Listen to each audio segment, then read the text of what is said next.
नमस्कार दोस्तों। तो आज हम लोग एक चैप्टर है मापन एवं मात्रक, इसके बारे में हम लोग पढ़ने वाले हैं। Unit and dimension. ठीक है, तो ये एक प्रकार का नोट्स है, देख सकते हैं यहाँ पे। सबसे पहले हम लोग मापन, मात्रक और मापन में जैसे कि कुछ एग्जाम्पल होता है जिसको हम लोग माप सकते हैं, जैसे कि उम्र हो गया, लंबाई हो गया, केजी, ठीक है ना, ईटीसी, इसको माप सकते हैं। कुछ को नहीं भी माप सकते हैं, जैसे कि दुख हो गया, खुशी हो गया, इसको हम लोग माप नहीं सकते हैं। तो कुछ को माप सकते हैं, कुछ को नहीं माप सकते हैं, ठीक है ना। अब राशि के बारे में समझते हैं कि राशि क्या होता है। कि वह ऐसी राशि जिसमें माप सकते हैं एवं संख्या में व्यक्त कर सकते हैं, उसे हम लोग क्या कर सकते हैं, राशि कहते हैं, ठीक है ना। जिसको माप सकते हैं, संख्या में व्यक्त कर सकते हैं, उसको क्या बोलते हैं, कोई ना कोई राशि है, ठीक है। जो भौतिक के अंतर्गत आते हैं उसको भौतिक राशि कहते हैं, और उसमें से भी जो भौतिक के अंतर्गत आते हैं, यानी कि जिसको माप सकते हैं, ठीक है ना, जो इसको संख्या में हम लोग व्यक्त कर सकते हैं, उसमें से भी अगर कोई भौतिक के अंतर्गत आता है तो उसको हम लोग बोलेंगे भौतिक राशि बोलते हैं। जैसे यहाँ पे क्या है, द्रव्यमान, और यहाँ पे समय, ये क्या है, भौतिक राशि का एग्जाम्पल है। इसको हम लोग बिल्कुल माप सकते हैं। समय को ही माप सकते हैं सेकंड में, द्रव्यमान को ही माप सकते हैं सेकंड में। तो ये क्या है, आपको एक तरह के राशि का एग्जाम्पल है, यानी कि भौतिक राशि का एग्जाम्पल है। आगे देखिएगा, भौतिक राशि का वर्गीकरण के बारे में हम लोग देखेंगे ना। तो भौतिक राशि जो होता है ना, ये इसको दो तरह में, दो पार्ट में इसको बांट दिया गया है, ठीक है ना। कैसे कैसे बांटा गया, तो एक तरह के मापन यानी मात्रक के आधार पर, और दिशा और परिमाण के आधार पर, ठीक है ना। दिशा और परिमाण के आधार पर यहाँ पे है, और ये मात्रक और मापन के आधार पर है। तो भौतिक राशि जो होता है ना, ये इसका दो कैटेगरी है, होता है, दो तरह में इसको क्या कर सकते हैं हम लोग, बांटा जा सकता है। और जो मापन और मात्रक के आधार पर जो भी भौतिक राशि होता है ना, उसको फिर तीन तरह में बांटा जाता है। जैसे कि मूल राशि हो गया, व्युत्पन्न राशि हो गया, और एक पूरक राशि हो गया।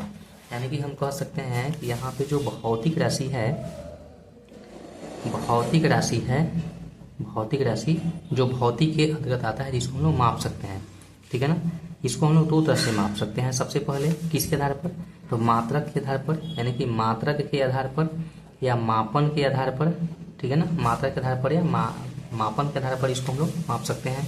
दूसरी बात कि इसको ये दिशा के आधार पर हम लोग माप सकते हैं, या जो परिमाण होता है ना, परिमाण, उसके आधार पर हम लोग माप सकते हैं, ठीक है ना। तो यहाँ से तो दो तरह में बट गया, लेकिन ये जो मात्रक और मापन होता है ना, ये तीन कैटेगरी का होता है। तो पहला यहाँ से दूसरा हो जाएगा, और ये तीसरा हो जाएगा। पहला जो होता है इसको हम लोग मूल राशि कहते हैं, मूल राशि कहते हैं, मूल राशि कहते हैं। उसके बाद यहाँ से व्युत्पन्न, व्युत्पन्न राशि कहते हैं, और यहाँ से एक हो जाएगा आपको पूरक राशि हो जाएगा, पूरक राशि हो जाएगा, ठीक है ना। तो ये तीन तरह से होता है।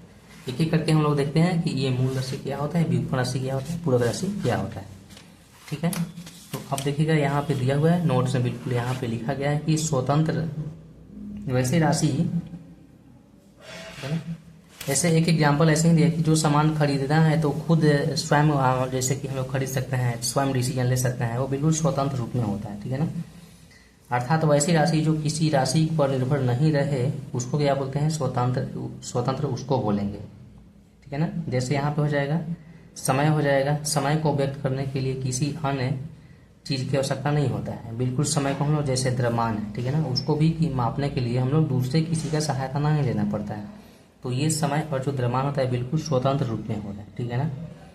आगे हम लोग देखते हैं, सबसे पहले ये तीनों के बारे में, मूल राशि, व्युत्पन्न राशि, पूरक राशि के बारे में। तो यहाँ पर देखिएगा, मूल राशि यहाँ पे दिया हुआ है। मूल राशि क्या होता है कि वैसी भौतिक राशि जो किसी अन्य राशि पर निर्भर नहीं रहता है, उसे मूल राशि कहते हैं।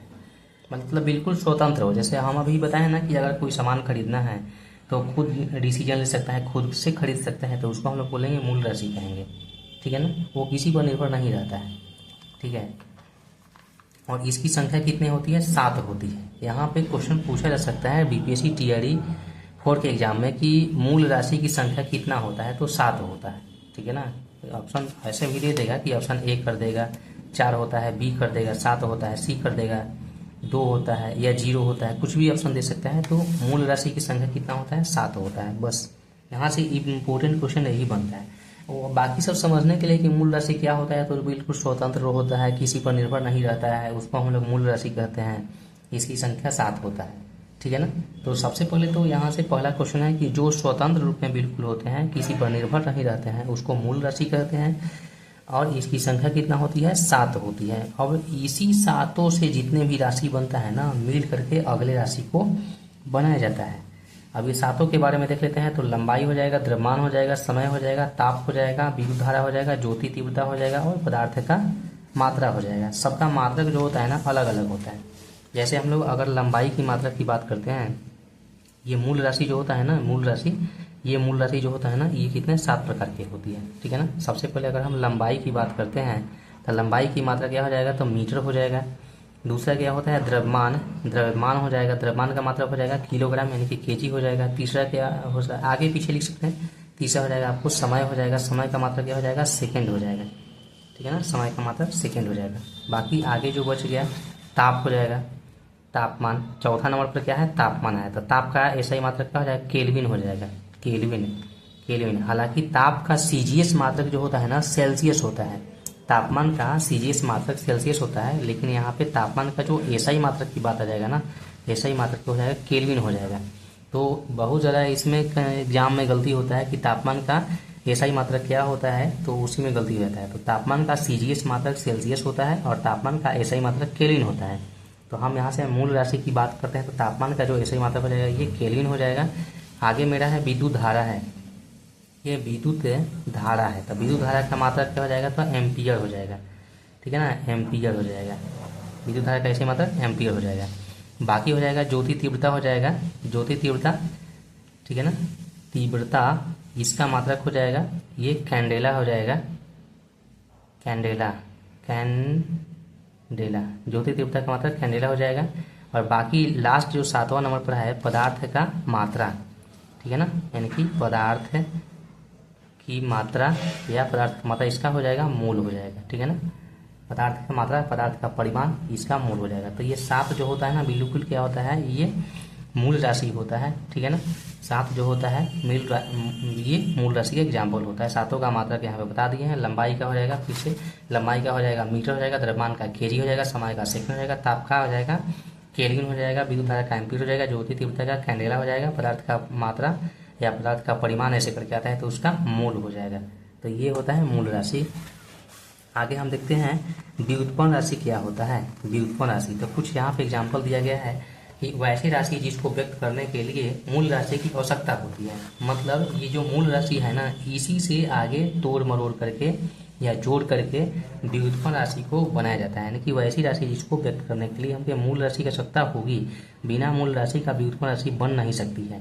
जैसे एक एग्जाम्पल देते हैं कि चाल, तो चाल बराबर क्या हो जाएगा, ये चाल बराबर हो जाएगा आपको दूरी बटा समय हो जाएगा, ठीक है ना, दूरी बटा समय हो जाएगा। तो हम क्या बोले हैं कि जो मूल राशि होता है ना वो किसी पर निर्भर नहीं रहता है।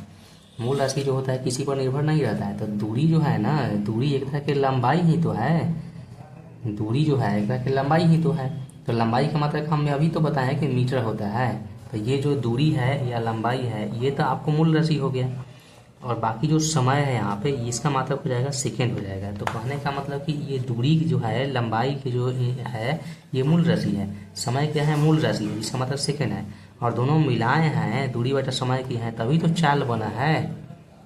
तो जो चाल हो जाएगा ना ये हो जाएगा व्युत्पन्न राशि हो जाएगा, व्युत्पन्न राशि हो जाएगा, ठीक है ना। तो जिस राशि के द्वारा यानी कि मूल राशि के द्वारा जो राशि को बनाई जाती है उसको हम लोग व्युत्पन्न राशि कहते हैं। तो चाल का एग्जाम्पल हो जाएगा। उसी तरह से हम लोग देखते हैं अगर वेग का एग्जाम्पल देखते हैं तो वेग भी क्या है, व्युत्पन्न राशि है। क्योंकि वेग बराबर क्या होता है, विस्थापन बटा समय, विस्थापन बटा समय होता है। वेग बराबर विस्थापन बटा समय। तो विस्थापन जो होता है ना एक तरह की दूरी ही होता है, ठीक है ना, ये एक तरह की दूरी होता है। तो इसका ही मात्रा क्या होता है, मीटर होता है, और समय का मात्रा सेकेंड होता है। तो ये भी क्या है, विस्थापन या समय, ठीक है ना, ये भी क्या है आपको मूल राशि है। विस्थापन एक तरह की दूरी होता है, तो दोनों क्या है आपको मूल राशि है। और इसी मूल राशि से क्या बन गया, यहाँ से वेग बन गया। तो मूल राशि को मिलाए हैं तब जाके क्या है, वेग बना हुआ है, ठीक है ना।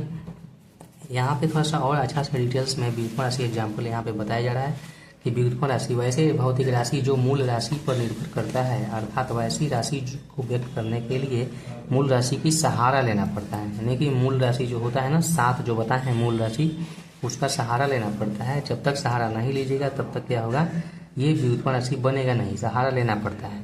ठीक है ना। अब देखिएगा ये व्युत्पन्न राशि की संख्या जो होती है अनंत होती है। क्वेश्चन यहाँ से फंसा देगा बीपीएससी की। सबसे पहले जो मूल राशि होती है ना, मूल राशि, इसकी संख्या 7 होती है, और जो व्युत्पन्न राशि होता है ना, इसको संख्या अनंत होता है, अनंत होता है, अनगिनत होता है, क्योंकि जोड़ करके बनाना है। जोड़ करके अनेकों प्रकार की संख्या बनाई जा सकती है, कोई लिमिट नहीं है यहाँ पे। तो व्युत्पन्न राशि की संख्या अनंत होता है, लेकिन वही मूल राशि की संख्या कितना होता है, 7 होता है। एक हम एग्जाम्पल में और देखते हैं, जैसे कि संवेग के बारे में, ठीक है ना। यहाँ पे लिखा हुआ है संवेग के बारे में। तो संवेग जो है ना, यहाँ पे ये संवेग, संवेग जिसको हम लोग पी कहते हैं, तो पी बराबर एम भी होता है फार्मूला, यानी कि द्रव्यमान, द्रव्यमान गुना क्या होता है, वेग होता है, ठीक है ना। द्रव्यमान गुना वेग होता है। तो कहने का मतलब कि ये जो द्रव्यमान होता है ना, ये इसका मतलब क्या होता है, तो केजी होता है।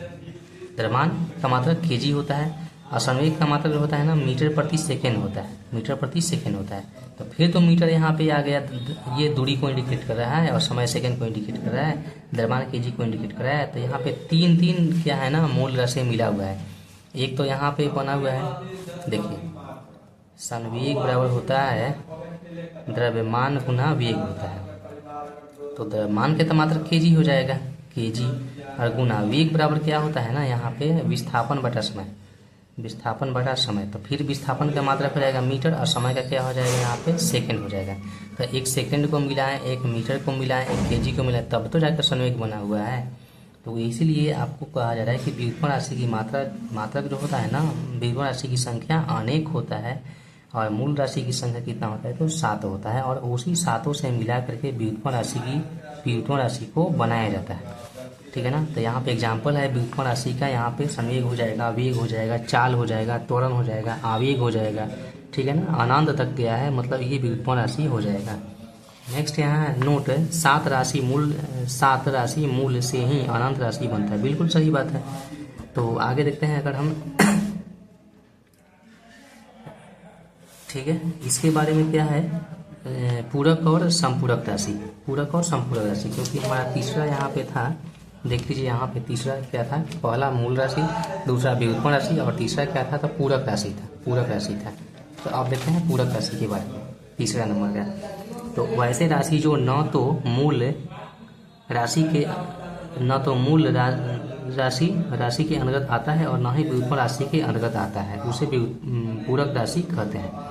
मतलब पूरक राशि एक ऐसी राशि होता है जो कि मूल राशि के अंतर्गत भी नहीं आता है, और व्युत्पन्न राशि के अंतर्गत भी नहीं आता है। अभी बताया है कि मूल राशि की संख्या कितना होता है, तो 7 होता है। व्युत्पन्न राशि की संख्या कितना होता है, तो अनंत होता है, ठीक है ना। और ये 7 मूल राशि से ये व्युत्पन्न राशि को बनाया जाता है, ठीक है ना।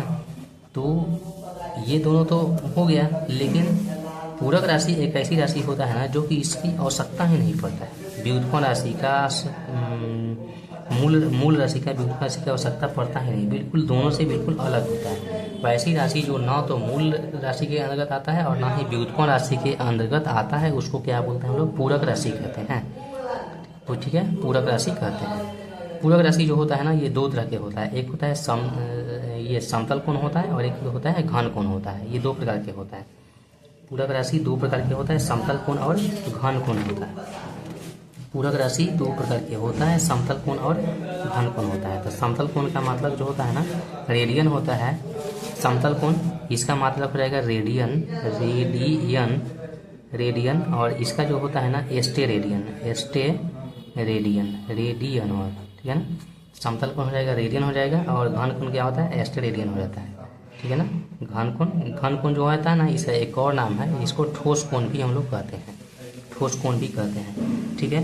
तो राशि के बारे में जो पहला पार्ट था ना, वो बिल्कुल कंप्लीट हो चुका है, ठीक है। यहाँ पे जो भौतिक राशि जो था ना, ये मात्रक और मापन के आधार पर ये तीनों था, इसके बारे में बता चुके हैं। बाकी जो दिशा परिणाम के आधार पर है, इसको अगले वीडियो में बताएंगे। फिर से एक बार इसको हम रिवीजन करा देते हैं। तो यहाँ पे ये मूल राशि की संख्या कितना 7 था, जैसे कि लंबाई हो गया, मात्रक मीटर हो जाएगा, द्रव्यमान का केजी हो जाएगा, समय का सेकंड हो जाएगा, विद्युत धारा का एम्पियर हो जाएगा, ज्योति तीव्रता का कैंडेला हो जाएगा, पदार्थ का परिमाण इसका मोल हो जाएगा। तो मूल राशि की संख्या कितना 7 हो गया, और इसी मूल राशि से व्युत्पन्न राशि को बनाया जाता है।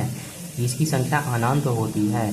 एग्जाम्पल में वेग, संवेग, बल हो गया, बल आवेग हो गया, त्वरण हो गया, ये सब था, ठीक है ना। उसके बाद तीसरा था पूरक राशि था, पूरक राशि की संख्या कितना 2 होता है। तो मूल राशि की संख्या कितना होता है तो 7 होता है। व्युत्पन्न राशि की संख्या कितना अनंत होता है, और पूरक राशि की संख्या कितना होता है तो 2 होता है। 2 कौन कौन सा होता है, एक होता है यहाँ पे समतल कोण होता है, एक होता है घन कोण होता है। घन कोण का एक और नाम है जिसको हम लोग बोलते हैं ठोस कोण कहते हैं। तो ये समतल कोण का मात्रक रेडियन होता है और घन कोण का मतलब मात्रक एस्टेरेडियन होता है, ठीक है ना। तो जो भी पूरक राशि था ना, यहाँ पे राशि का एक पार्ट यहाँ पे समाप्त हो चुका है, ठीक है ना। अगले वीडियो में जो है अगला जो बचा हुआ है इसका अगला पार्ट उसको हम बताएंगे। और इसी चैनल पर, चैनल का नाम है सीखो रिजल्ट तक। वीडियो अच्छा लगता है तो चैनल को सब्सक्राइब कीजिए, लाइक कीजिए। और इसी चैनल पर क्या होगा ना, अगला वीडियो अपलोड होगा इसके अगले पार्ट का, ठीक है ना। और बिल्कुल ये TRE4 के लिए है और ये बिल्कुल NCERT पैटर्न क्या है ये आधारित है। तो मिलते हैं अगले वीडियो में। इस वीडियो